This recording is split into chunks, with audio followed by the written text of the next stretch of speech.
You know the feeling. It's 5 p.m. on a Sunday. The calendar notification pops up. Family dinner. And just like that, your stomach drops. And you get this sudden, wild urge to fake your own death. Well, you're not alone. Today, we're going to break down the actual science behind why these gatherings can feel so incredibly stressful. Right? Your heart starts beating a little faster, your stomach does a backflip, and a little voice in your head asks if it's too late to just move to another country. If that sounds even a little bit familiar, listen, it doesn't make you a bad person. And you are definitely not alone. Look, you love these people. You really, really do. But the thought of navigating all the questions, the old dynamics, the unwritten rules, it feels less like a party and more like a high-stakes emotional performance you never even auditioned for.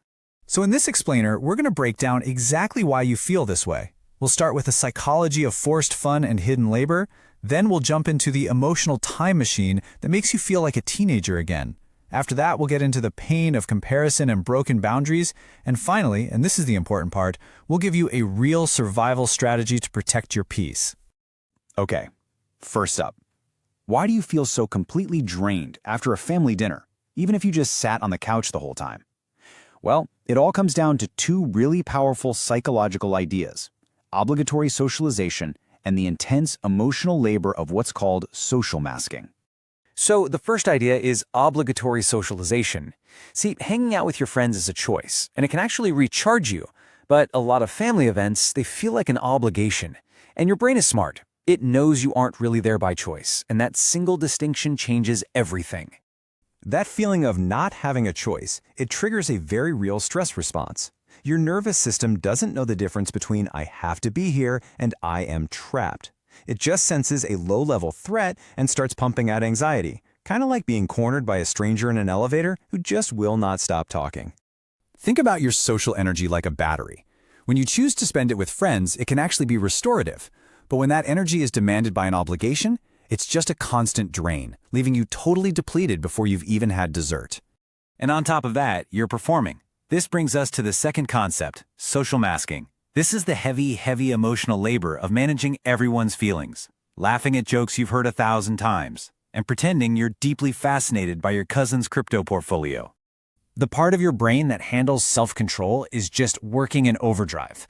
You're basically running this sophisticated PR campaign for yourself, trying to predict every reaction and sidestep every potential conflict. It's so exhausting because the rules are totally unwritten and they're always changing. Okay, next up, let's talk about the emotional time machine. Have you ever noticed this? You can be a successful 35-year-old CEO, but 5 minutes inside your childhood home and you're bickering about who gets the last dinner roll.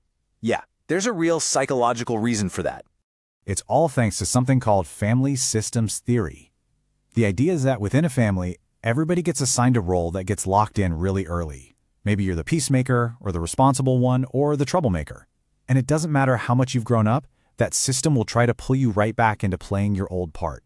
The environment itself is a massive trigger. Your mom might still see you as the kid who can't be trusted with sharp objects, and suddenly you feel like that kid again. It's a powerful psychological regression, and it often happens before you even realize what's going on. And listen, this isn't some character flaw, it's just neurology. These relationship patterns were literally wired into your brain when it was most malleable, when you were growing up. That's why you can suddenly feel like a moody teenager again, slamming doors, even if it's only happening inside your head. And now for the final set of stressors that turn a casual dinner into what feels like a performance review, the monster of social comparison and the total disregard for personal boundaries. These questions, they often aren't just about catching up, are they? They can feel like a test. How's work? On the surface, seems simple. But it can feel so loaded, like a check to see if you're meeting some unspoken expectation for your career. Then there's the classic, when are you getting married? Which often really translates to, why are you falling behind the acceptable timeline for your life? It feels less about your happiness and more about your compliance. And the list just goes on and on. You bought a house yet?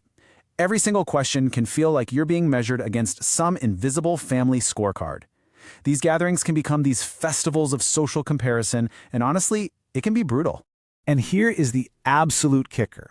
Science shows that the social pain of feeling like you're falling short, like when your cousin announces their promotion while you're just trying to survive the week, it activates the exact same brain regions as physical pain. It literally hurts. And unlike a stub toe, that pain just marinates and can ruin your entire week. And then you've got the boundary violations. A nosy question about your love life from a relative just feels different than from a friend, right? That's because in a family context, it can threaten your fundamental need for autonomy and control. This activates your brain's ancient threat detection system, making you feel unsafe and super defensive. So, knowing all this, what can you actually do about it?